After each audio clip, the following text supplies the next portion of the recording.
Good morning, everybody. It's a good Saturday morning, not Sunday morning, so I'm happy about that and happy that you guys dragged yourself over here from wherever you were last night. So for some of you may not realize it is the next morning. And I'm going to talk today about hardware hacking and the law. I'm Jennifer Granick. I'm the Civil Liberties Director at the Electronic Frontier Foundation, and my colleague Matt Zimmerman's here with me today, and he's going to talk about these issues as well. So I'm just going to give a little bit of an introduction. I think you guys all know what EFF is, I hope. I see some people with our shirts on. Thank you very much. And the kinds of work that we do at EFF.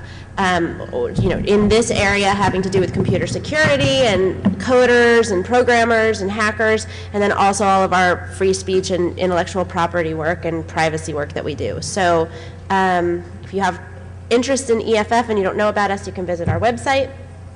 And what I'm going to talk about today, this morning, is hardware hacking and the special kind of legal regimes that relate to hardware hacking. And I'm going to talk specifically about the Digital Millennium Copyright Act, the rulemaking that happens under the Copyright Act, and how EFF won exemptions from enforcing that law against people who unlock or jailbreak their phones, people who make non-commercial videos, and then I'll talk about Professor Halderman's security exemption that he won for looking at video games, just because I think that that's something that this community of people might be interested in. So why have a talk that's particularly about hardware hacking as opposed to other kinds of hacking? Well, increasingly devices have embedded software in them, so that now we have everything, not just smartphones, but calculators, e-readers, and even cameras that have software in it.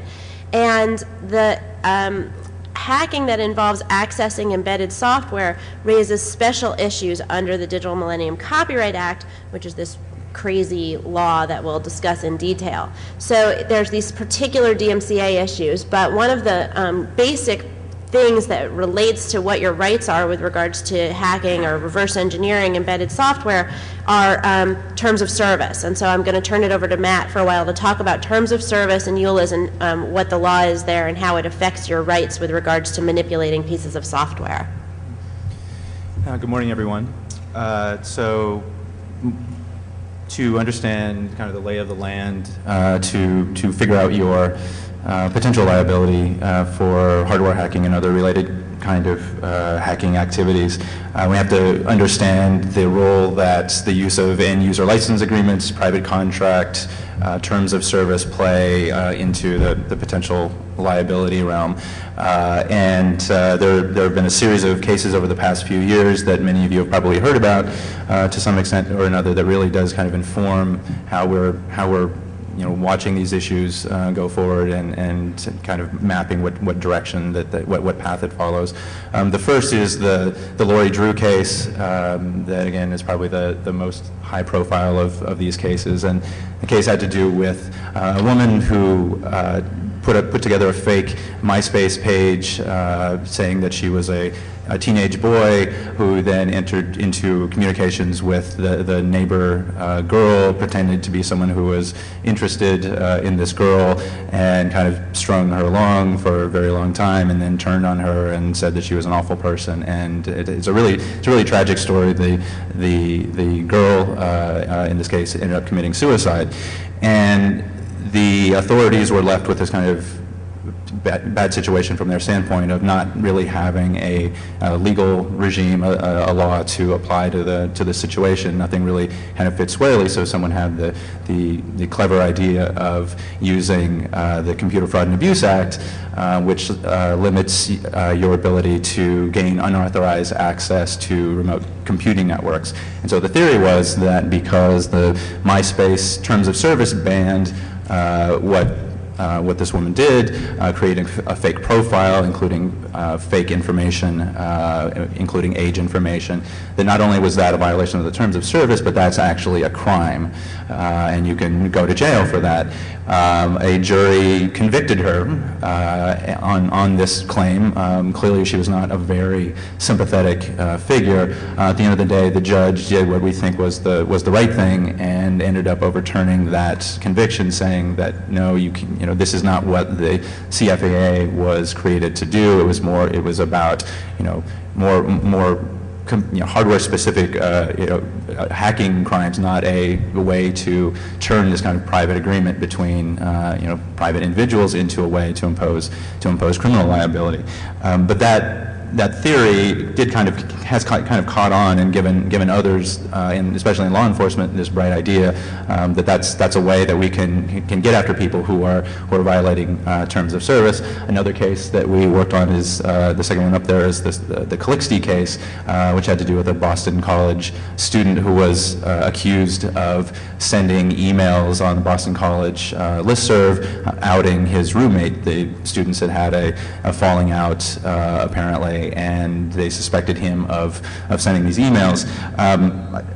This isn't directly on point, but I thought I would mention at least a couple of the things that are in the statement of probable cause that you might find interesting. Is these are bits of information that given to the judge to let him, so that the judge could decide whether there was probable cause that he might have committed this so-called crime.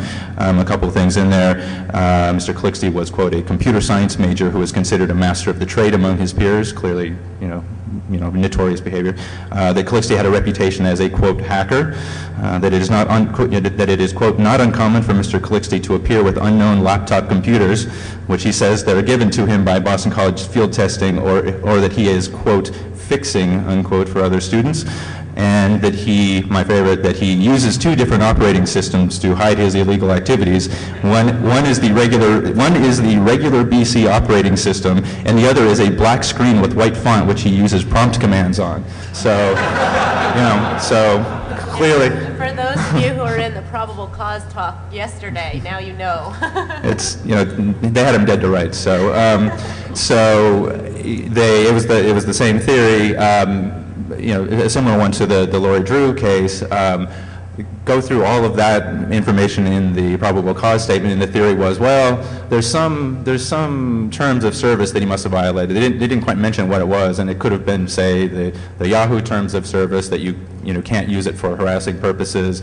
And what the police actually said when they ended up briefing this was like, well, at the time we sought the warrant, it was pretty reasonable to think that there was a terms of service somewhere that would have barred this, and it probably would have violated that.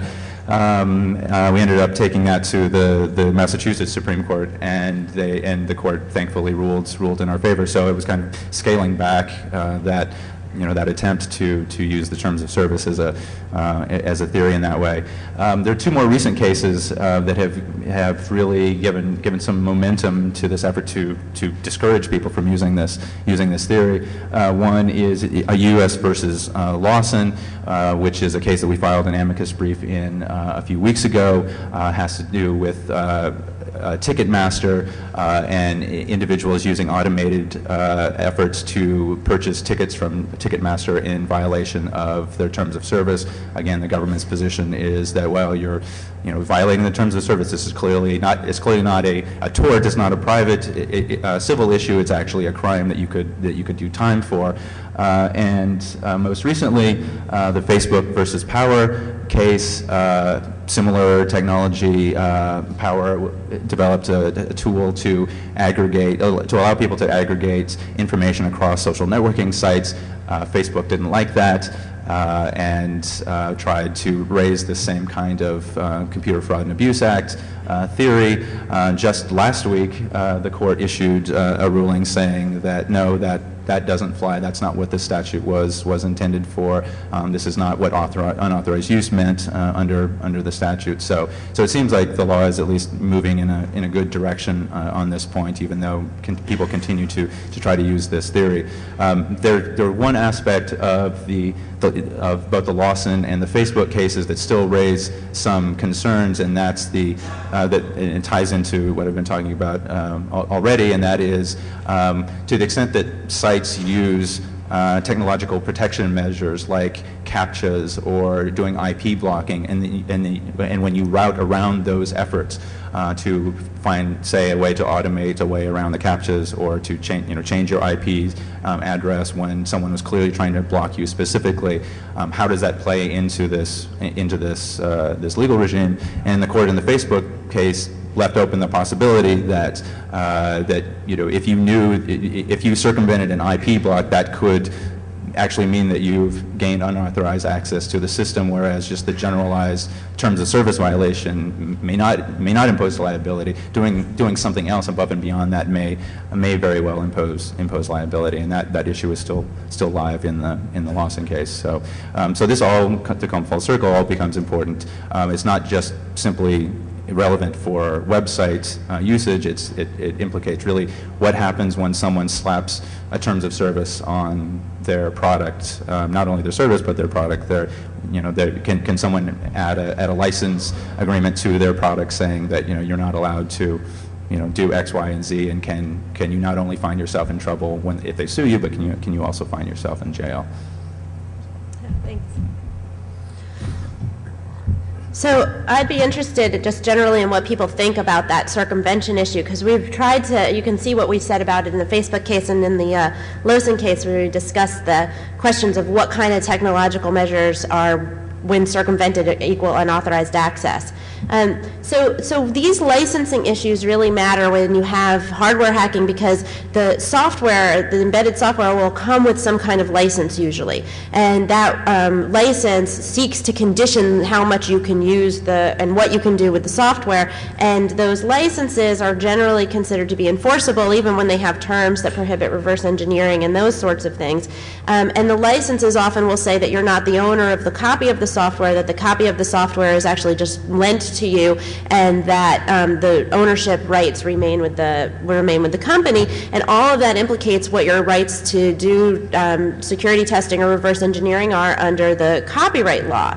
So I'm going to talk a bit about the copyright law, about DMCA, and show you some of the problems with this law, and then talk a bit about the rulemaking and how we got around some of these things. So when we lawyers talk about the DMCA, usually we're talking about one of two provisions. There's the safe harbor provisions under Section 512, and there's the anti-circumvention provisions under Section 1201. And so I'm talking about the 1201 provisions, which are the ones that I think are so fascinating. And when Congress went through and passed this law, I think the idea behind it was that it was going to be a law that says that you cannot break technological locks that protect copyrighted works.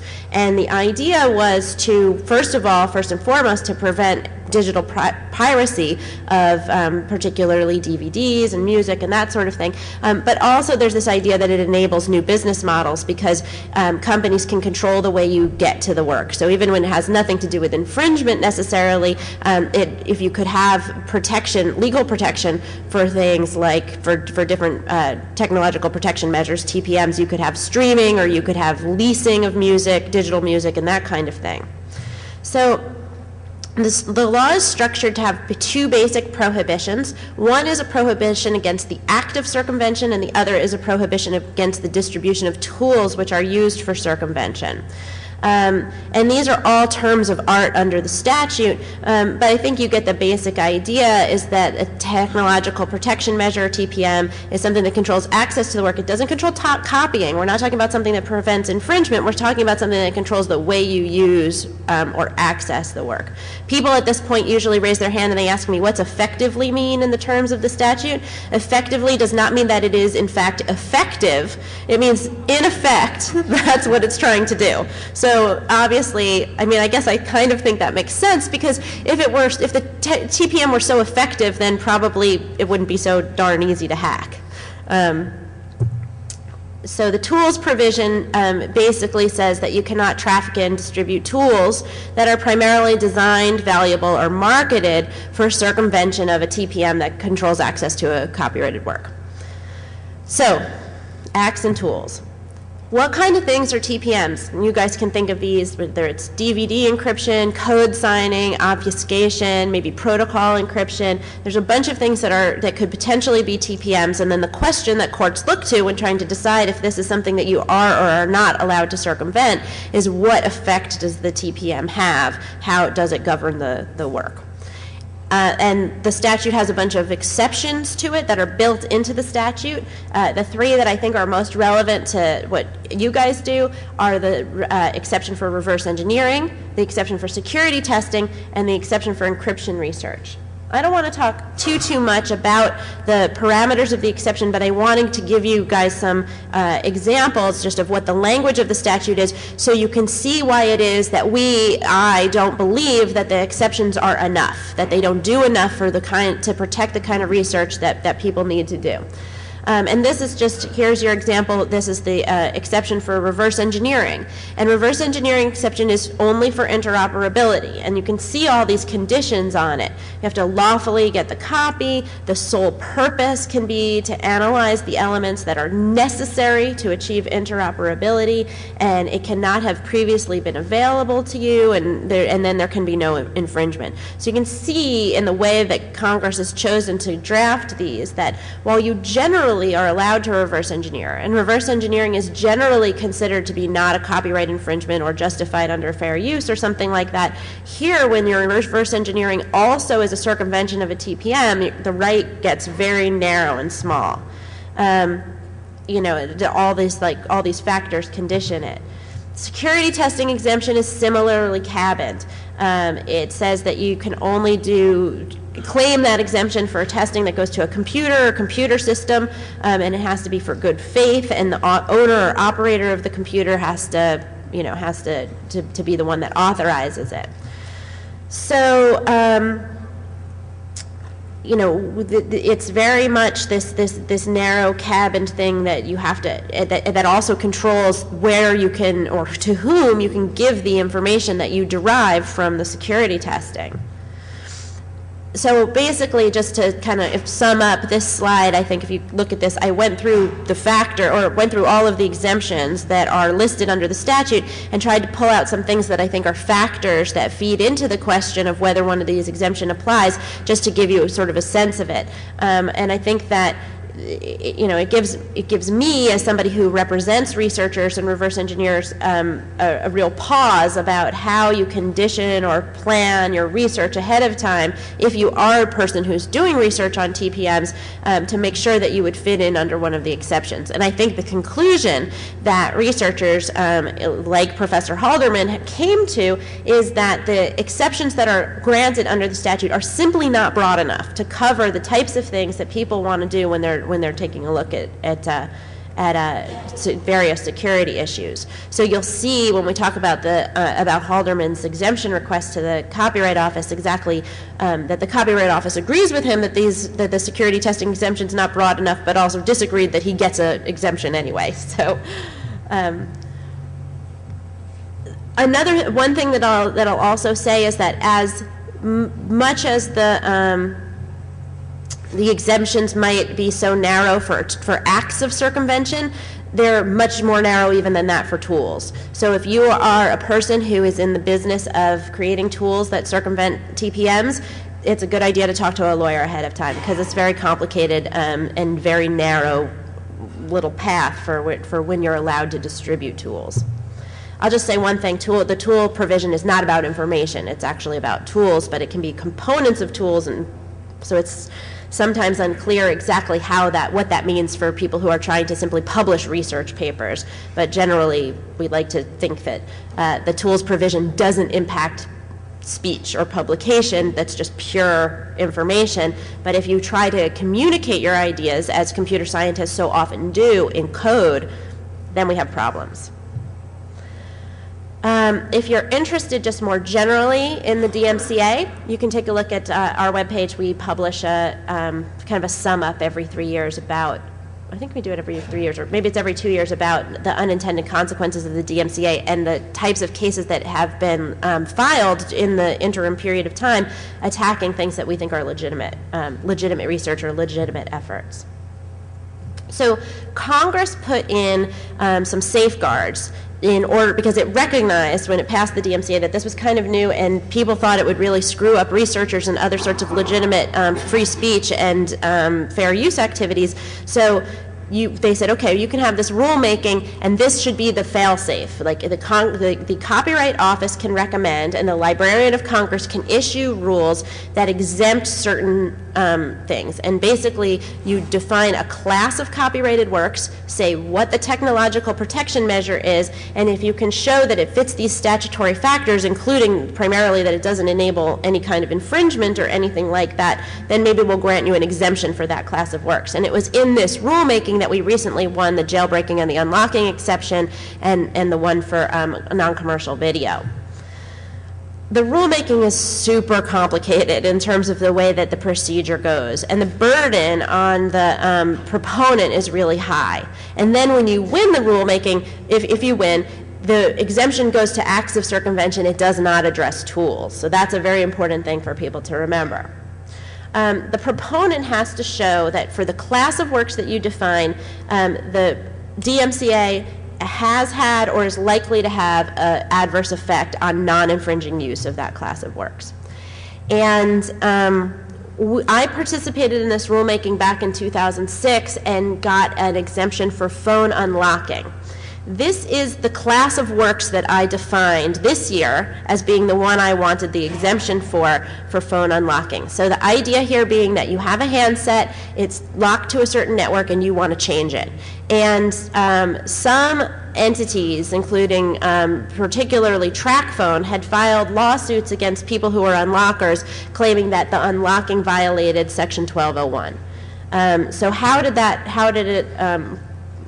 it violate 1201? The idea was that for, specifically these lawsuits were about CDMA phones, and specifically for these phones, then when you altered or changed the lock and manipulated the values so that you could put your phone from Verizon to Sprint or some other network, whatever it was, that you were running the underlying software that makes the phone operate, and it's that underlying software which is the class of works.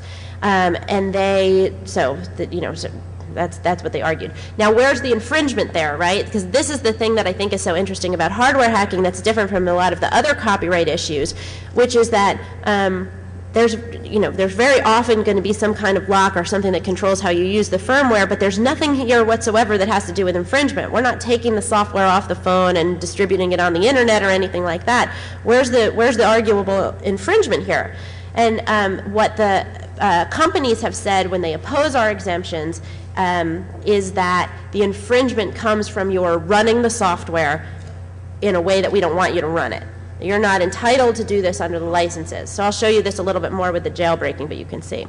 So for the unlocking, we had clients. Our clients were phone recyclers, and we'd identified the copyright work as the software on the phone, and we pointed to the TrackPhone lawsuits and said, look, there's actual harm. The DMCA is interfering here, and this is non-infringing activity. So we won it in 2006. I was really happy and surprised then, and we won it again this year in the 2009 rulemaking. I know it's 2010, but the rules were supposed to come out in November, and we've been waiting since November for it to happen. So I'm pretty happy if the Copyright Office was going to be late, that they issued the rules right before DEFCON, because otherwise all these slides would just be like a big question mark, like who knows what they're going to do. But look at how they changed my exemption from what I had in 2006. They really, I say they chopped the pinky off of it. They limited it, not to all wireless handsets that you want to put on a different network, but only to used ones. And they put in this word solely that said the circumvention can be solely for the purpose of connecting to a different network. And the operator of the network has to agree, which I'm fine with that. But the reason why I think they did this is because the exemption was opposed by CTIA and also by Virgin Mobile, because those companies, Virgin and TrackPhone, they sell the handsets with a subsidy at a loss, and then they try to make up the loss by having people go month to month, get the month-to-month service. And what people were doing is that they were going to these big box stores and buying the TrackPhones and the Virgin mobile phones in bulk, unlocking them, and then reselling them for closer to their true value on the marketplace, and just pocketing the subsidy. And for obvious reasons, Virgin and TracFone didn't like this. It interfered with their business model, which was, basically the razor blade model. Then when we, litigated this and debated this in front of the Copyright Office guys were like, what do you have to say about that? And I was like, it's not a copyright problem. I'm sorry. It sounds bad, but it's not a copyright problem. It's this is their business model, and, they're going to have to figure it out. Maybe they have contract remedies. They have, they can make the big box stores only sell one or two to a person at a time or whatever. And so what they clearly did this is to try to make sure that those bulk purchasers didn't enjoy the benefits of my exception. So what can I say? Okay, so jailbreaking. So this is the one I think a lot of people were really interested in, and which really blew my mind when they actually granted it. This is the class of works that we defined. So do you guys see how arcane and weird this whole rulemaking is? I mean, it's like this is a class of copyrighted works, and we're sort of trying to, the description has to be the description of a type of software. So here's what we described it as. It's programs that let you run software applications if the software applications are lawfully obtained. So this is what we asked for, and we tried to cabin it so that it was just going to be about interoperability, because we wanted, the Copyright Office to like it and accept it. And what are the copyrighted works that we're talking about with the iPhone? Well, there's the bootloader, and then there's the iPhone operating system. And the question, I guess, was that we had to show, and this is one of these weird, political things about doing the rulemaking, is in order to win, you have to show that the DMCA adversely impacts what you're doing, which means you have to say that it's unlawful under the DMCA, except you don't want to say that this thing that you think is important for people to be allowed to do is unlawful. So you have to kind of say, well, it's arguably unlawful, and so the DMCA poses this danger. And then on the other side, you have Apple coming in, and Apple wants to say, oh, don't worry about the DMCA here, there's no harm or anything like that, but they don't want to say it's lawful. So they're in the same kind of catch-22. So there's a little dance where, everybody's kind of suggesting that they believe the opposite of what they wish were true. And so, basically, Apple came in to the hearing and said, we don't think that this exemption should be granted. We'd have engineered the iPhone very much so that we control access to both the bootloader and the operating system. And they gave evidence in the hearing about the chain of trust and how, basically when you boot up your iPhone, there's a cryptographic check on each level of the software to make sure that it is something that is approved by Apple. And starting, from the bootloader and then validating the operating system, which validates the applications, and that this chain of trust is their technological protection measure.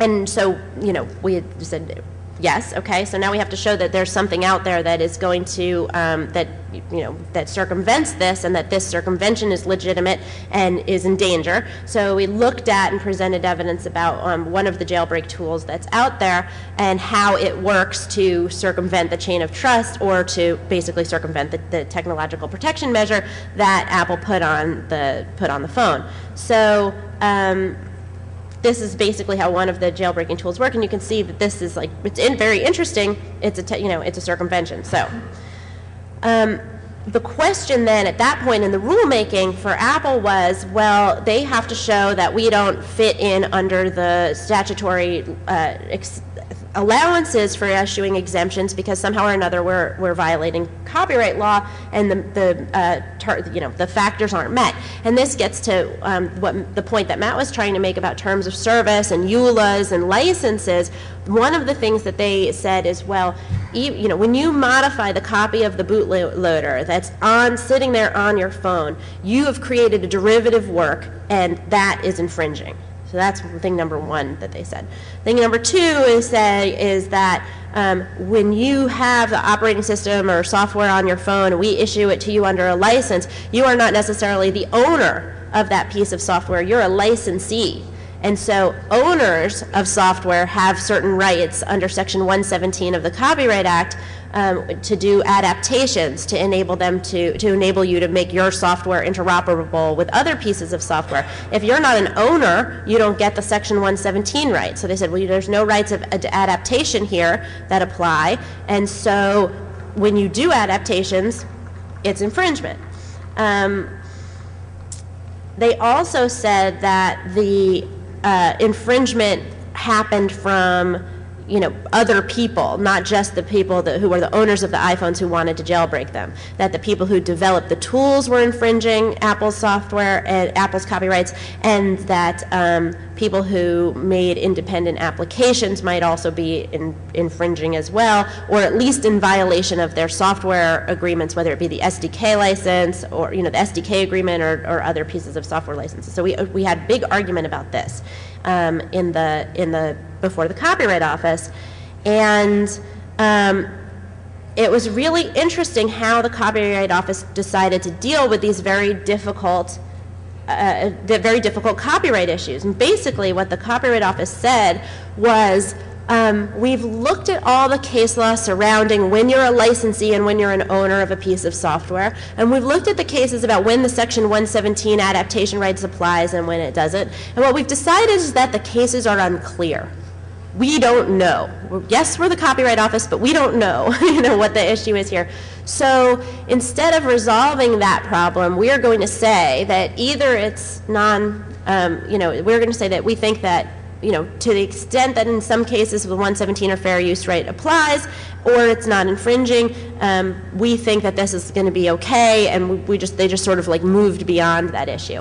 So I just thought it was really interesting that they recognized and sort of acknowledged the fact that the cases that we have to grapple with every day in order to help determine what people's adaptation and fair use rights are just like all over the map. Nobody really knows what the answer is there. And that they nonetheless said, this isn't going to be infringing because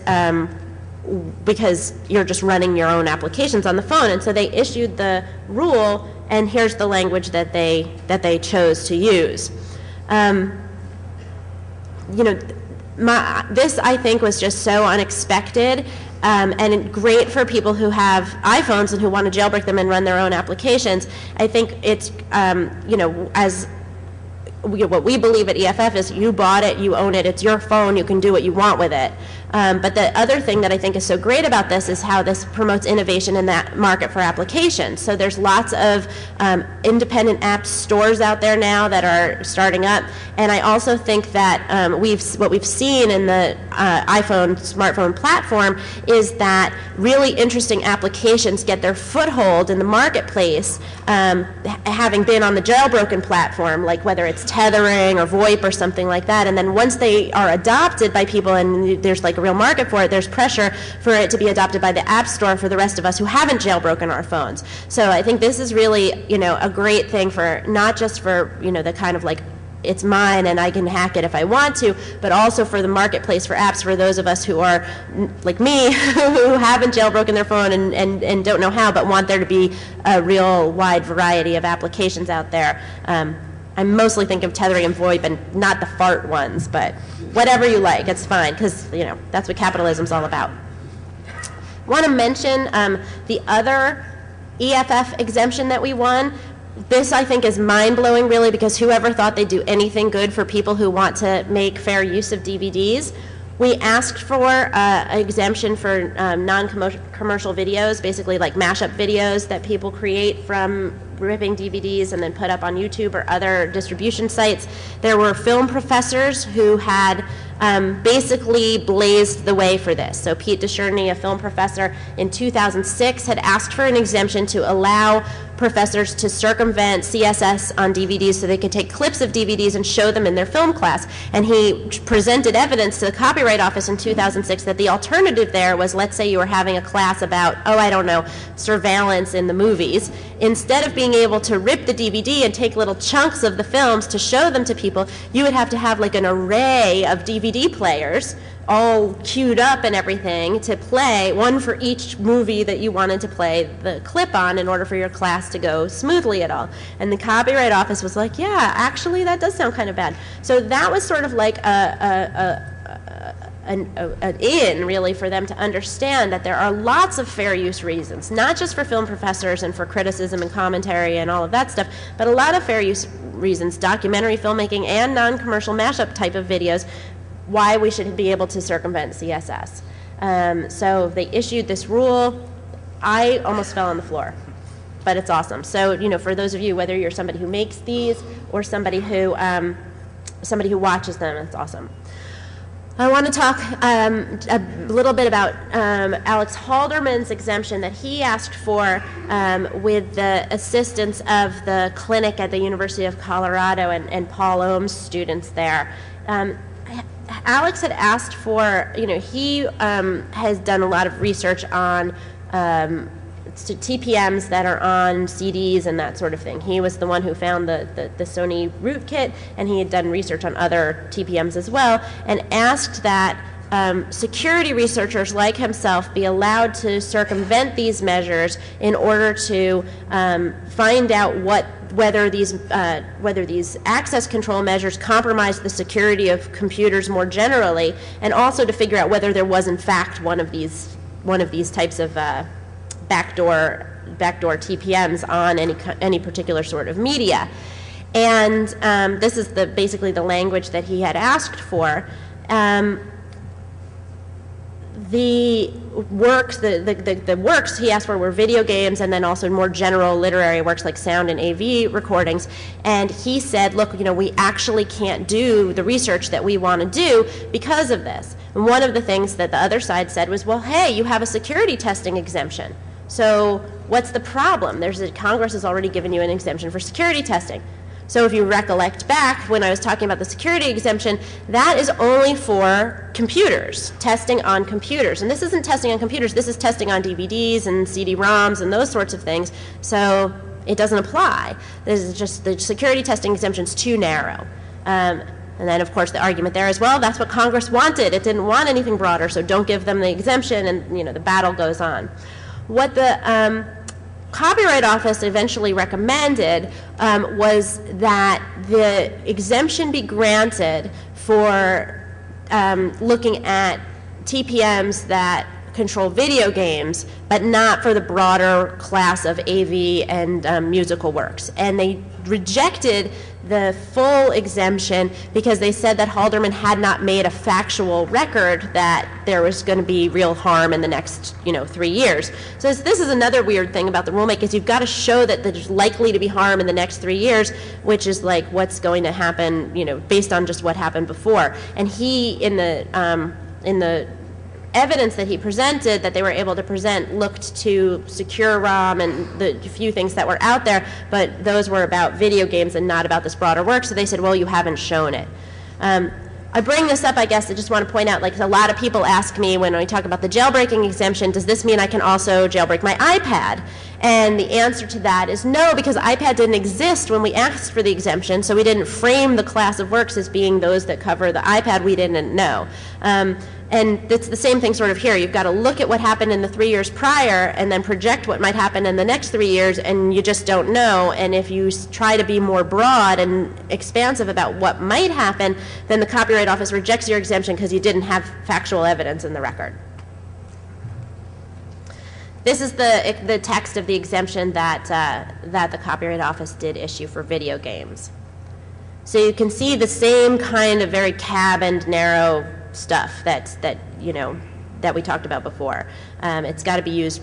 That primarily is better than the solely in my exemption, but you can see that try to narrow it and keep it small. Okay, I'm going to take a few questions here, and then I know there may be more questions, and we'll be in room 111 across the way. But if people have questions, I'll repeat them. Yeah, right over here. What's good faith testing when it comes to security? There's like, by asking that question, he's not admitting he doesn't know. He wants to know what other people think. It's a great question. This idea that somehow some people have good faith and some people don't have good faith, and what do you look to? Is it like, people who have PhDs are somehow in good faith, but people who are independent and are self-taught somehow are not? Like, what is the atmospherics that go to good faith? And this is one of the things that is interesting as a not as a theoretical lawyer, but as an advocate in this field, is all the stuff that goes around it that helps you try to convince, a court or somebody that something's good faith, right? So I guess that's a long way of saying I don't know. 5 minutes? Okay. Yeah. Does full disclosure mean you're not good faith? The disclosure comes, if you look at the exemptions, some of the exemptions are conditioned, or exceptions are conditioned on you're using the information solely to help the owner. So if you make full disclosure and it's not solely to help the owner, then that could be, under the statute, something that removes from you the ability to claim the exemption.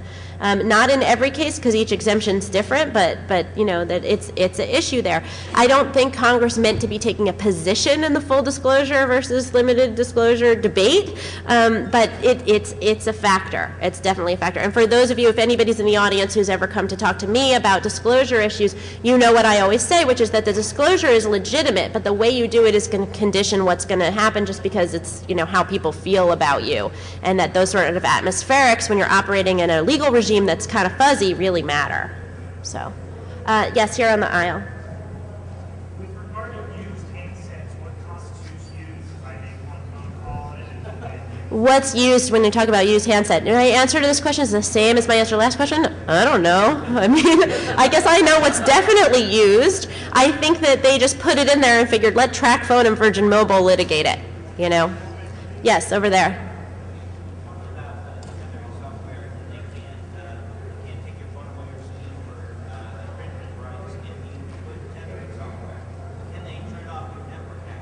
Yeah, so if you put tethering software or some other unapproved app on your phone, can they turn off your network access? And the answer to that's yes, conditioned just on whatever your service contract is, right? Because the contract probably lets them do whatever they want, and then you have a cause against them for contract violation or something like that. They preserve for themselves as network operators all of those rights. But there's some difference of interest between AT&T and Apple here. And I haven't heard of them doing that. What I have heard, more of what we hear, is that Apple will issue a software update that breaks the jailbreak, or as everybody's always afraid, will brick the phone. So that's the thing that we really worry about. And then there's all sorts of warranty issues where they could incur liability for intentionally doing something like that.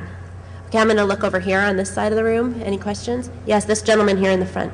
I was wondering on disclosure, could you do click wrap TOS or something on your disclosure in order to limit the liability on disclosure and kind of fight fire on fire? I don't think it's the same sort of limitations. So you're talking about when you do full disclosure, somehow issuing it with a click wrap license that says I promise not to sue, I waive my right to sue, or something like that? It says that you're going to use it in good faith for the intention of the end user. Oh, I see. To condition the release of the information through a toss on saying that you're not going to use it for bad purposes, but for good, and then the security researcher can say, look, I didn't distribute it in a bad way because I had this toss on it.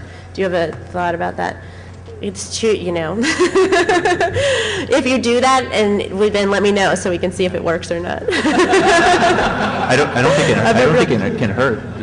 I don't know. I'd have to think about that. So usually, what I say with stuff like this is I say, we can try to be crafty, but it doesn't always work as well as we would like. So I'm going to take this person here, and then I'll come to you and say, yeah. What about direct remodeling of the phone? For instance, phones like saved out by spring have a bunch of bloatware on them. Can you say again? Like phones put out by certain carriers that have a bunch of bloatware. For instance, your phone has Windows 6.1 running on it or something like that. Another version of Windows 6.1, the reason why you're doing it is to remove all the bloatware that carriers are on. Yeah, if you're just deleting programs you don't want. And are you saying you have to circumvent some technological measure to delete the software off the phone? Huh. I got to think about that. The exemption certainly isn't about that particular thing. See, this is really good because, the rulemaking is actually going to start up again in about a year and a half or so, and we're going to ask for more. So, if you can email me about this, I'd be very interested in thinking about it, and then also thinking about whether we want to ask for an exemption for it. Yeah, thanks. This gentleman over here. I was curious if the EFF has any goals of trying to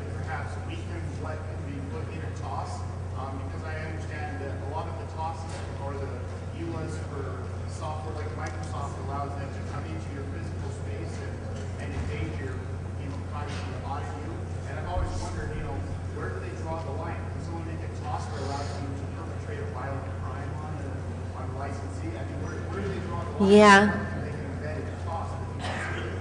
His question was about EFF's work on terms of service and other kind of adhesion contracts and limiting, what's allowed in there. Do you want to take that, Matt? Okay, so we have a lot of stuff we do on this involving trying to say that you cannot waive reverse engineering rights or other kinds of fair use rights through these click-through agreements.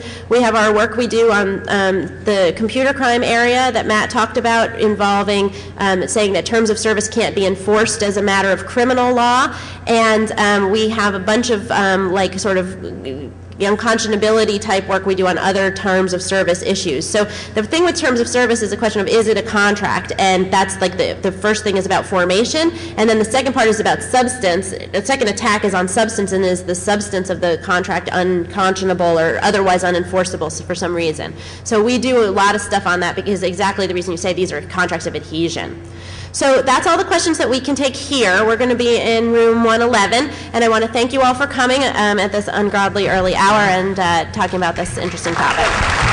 All right, also, if you are leaving and you do not have to, please go out the back door, not out the side doors. It's incredibly crowded out there for the ATM talk, and if you expected to get in there, don't bother.